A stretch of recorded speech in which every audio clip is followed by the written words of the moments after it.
Good afternoon, everyone. My name is Chad Gammon, and I'm a financial planner here at Arnold and Moat Wealth Management. Thank you for joining me today. We're going to talk about a topic that comes up a lot in retirement planning conversations, target date funds. You've probably seen them in your 401k or maybe even have money in one and never thought much about it. Today, we're going to take a closer look. We'll talk about what these funds are, how they work behind the scenes, and importantly, when they might make sense for you and when they might not. The goal isn't to sell you on anything, it's just to help you walk away feeling more confident and informed about an investment that's quietly playing a big role in a lot of people's retirement plans. Let's jump in. So, what exactly is a target date fund? The short version, it's an investment that gets more conservative over time as you approach retirement. You pick a year, let's say 2040, and the fund is managed with that year in mind. Early on, it's heavy in stocks. As the years pass, it shifts towards bonds and other lower risk assets to help preserve your money. It's kind of a set it and forget it strategy, and usually the years come in 5-year increments, 2030, 2035, 2040, and so on. Target date funds are very popular, and according to Vanguard's How America Saves report from 2024, nearly every employer plan, 96% to be exact, offered target date funds. You can see that 83% of all participants actually use them, and 70% have their entire retirement account in a single target date fund. So you can see that they are very popular and shows the huge confidence in their simplicity. So let's talk about who's really using the target date funds. The biggest users are people in their 20s, 30s, and early 40s. In fact, if you look at the workplace retirement plans, most younger employees are already in a target date fund, and they may not even know if they chose that. It could be a default option when you enroll, or just something that kind of looks popular at a younger age. When you're older, let's say 45 and up, you more than likely may not have these funds, mainly because they may not have been offered at that time, or maybe you prefer to build your own portfolio, or you've worked with an advisor that's helped create your portfolio. And this screen here from Vanguard from 2024 shows a lot of that breakdown of the different ages, and especially you can see how younger investors are leveraging target date funds. So one big concept in a target date fund is known as a glide path. And it sounds something like it could be from aviation, but it's actually the roadmap your investments follow over time. And so here's the idea. Early on, when retirement is still a couple of decades away, the fund leans heavily towards stocks, equities to give you more growth potential. But as you get closer to your target date, it actually shifts towards bonds and other more stable investments. And that's the glide, a slow, steady move from riskier to safer assets. The goal is to help you grow your money while you're working and protect it as you near retirement. So you're not taking big swings right before you need to start drawing from it. And every fund company designs their glide path a little differently, which we'll look at next. But when you're young, um, but you can afford more risk when you're young and more stability when you're close to needing the money. When we look at Schwab's glide path below, you'll see that for Schwab, the fund starts off with a heavier focus on stocks, equities at about 90%, and 10% bonds or fixed income when retirement is still far away. As retirement gets closer, the funds gradually shifts more towards bonds. By the target date, the mix is closer to 60% bonds and 40% stocks, and it continues to adjust slightly even after that.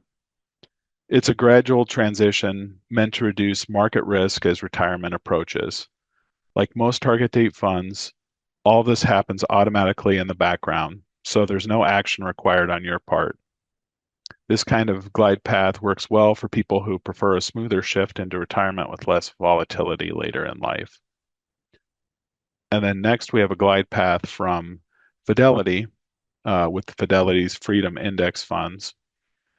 Fidelity begins with a similar stock-heavy approach that you see that's the same, 90% equities or stocks, and then 10% with bonds or fixed income. But one key difference is that Fidelity tends to maintain a higher stock allocation into retirement and even after the target date fund. The idea behind this approach is that many retirees will need their savings to last 20 or 30 years. Keeping a bit more growth exposure can help with that long-term need, even while the portfolio still becomes more conservative over time. So while both Schwab and Fidelity aim to reduce risk as you approach retirement, they each take just a slightly different path to get there. And neither one is necessarily better. It just depends on your personal goals, preferences, and timeline. So how do you pick your target date fund? And a good starting point is just choosing the fund closest to the year you plan to retire.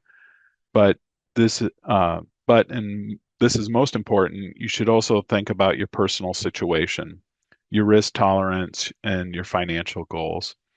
And also your other investments. Just because you can set it and forget it doesn't mean that you should ignore everything else going on in your financial life.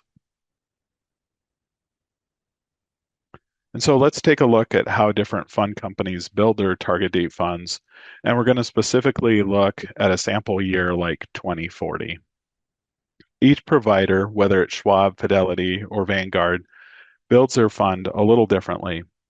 They may use different combination of U.S. stocks, international bonds, international stocks, and other asset types. And they may define aggressive or conservative in different ways a little bit as well. For example, at the 2040 mark, one provider might still hold a higher percentage of stocks, while another has already started shifting more heavily into bonds. These differences reflect each firm's view on risk and retirement income needs. Again, I want to kind of emphasize that none of these are necessarily better or worse. They're just different approaches based on philosophy and assumptions about how retirement investing should work. So one thing too, as you had seen on the last slide, we also had the expense ratios, and you may have seen that they were really pretty low at like 10 basis points or less. One thing that you might assume is that all target date funds are inexpensive, but that's not always the case. Many index-based funds do have those low expense ratios, but there are some that are out there that are actively managed or include more complex investment strategies, and they can have a much higher annual fees and expense ratios. And here's an example of two here that are out there. And the higher cost funds are not necessarily bad. In some cases, the added cost reflects more hands-on management, broader diversification, or specific investment research baked into the fund. But it's important to understand what you're paying for and know that fees can make a difference over the long term. So if you're evaluating a target date fund, take a moment to look up the expense ratio. It's a simple number, but one that can have a real impact on your returns over time. So then what's inside of a target date fund? Going a little deeper on here. And even though the target date funds are often marketed as a simple investment, there's actually a lot going on under the hood, and that's by design. A well-constructed target date fund is diversified, meaning it spreads your money across a variety of investments to help manage risk. That typically includes U.S. stocks, a mix of large companies, small companies, and sometimes different styles like growth and value. It would also have international stocks to give you exposure beyond the US in both developed and emerging markets. Bonds, including government, corporate, and sometimes protected bonds, and often a small allocation of cash or other short-term holdings for stability. The idea here is simple by owning lots of different types of investments, you reduce the chance that one bad year in a single area sinks your whole portfolio. And also, just again, remember the fund adjusts this mix over time. So what it looks like at age 40 might be very different on how it's built when you're 65. But throughout, the goal is to give you a blend of growth potential and risk management that fits where you are in your retirement journey. So even though you may see one line item in your account, the target date fund is doing a lot behind the scenes to keep things balanced.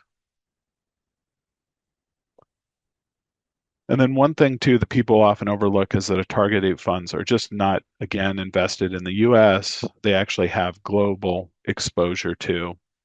And that means that your money is invested in international stocks and bonds, not just American companies. This might include countries in Europe, Asia, Latin America, and other parts of the world, sometimes in developed markets like the UK or Japan, or sometimes in emerging markets like Brazil or India. And so you might say, like, well, why does that matter? Um, and that's really because economies around the world don't move in lockstep. And we've seen this like recently when one region is struggling, another might be growing, and adding international exposure helps smooth out the ups and downs and gives you a chance to benefit from global growth, not just what's happening in the United States. Different target date funds include different levels of international exposure. Some might hold around 30% of their stock allocation in international markets, while others might hold more or less depending on their investment philosophy. Again, there's no perfect mix, but it's helpful to know that even though you picked one fund, your money is working for you in dozens of countries and not just one. And then what kind of stocks, do these funds own? And they're just not just stocks. They can also own like wide range of stock sectors. And those could be familiar areas like technology, healthcare, financials, industrials. Some funds might lean slightly more towards one sector than another, but overall, they tend to spread your stock exposure across the whole market. So when you're invested in a target date fund, you're not just betting on one industry, you're getting broad stock market coverage, which helps manage risk and capture opportunity. And then the idea applies to the bonds as well in the target date funds. And you'll typically see a mix of government bonds, corporate bonds, mortgage-backed securities, and sometimes a little cash for added stability. The specific mix can vary on the fund company. Some might lean more towards government-backed bonds, and others may add other kind of variety. But overall, the goal is the same, to reduce risk and provide income as you get closer to retirement. So some kind of key takeaways of like when it might make sense to have a target date fund. And first is if you're a hands-off investor. They're great if you want just to move without a lot of work in there, and you just want to have something automatically manage the asset over time. Second, it works great in retirement accounts inside like a 401k or a 403b. Um, the tax inefficiencies of mutual funds don't matter as much, but one thing again, just make sure to check those expense ratios. And then third, if you're saving for a very specific goal, we mentioned like it is mainly for retirement goals, but you could use those for something of like a college education or something that's like out in the future.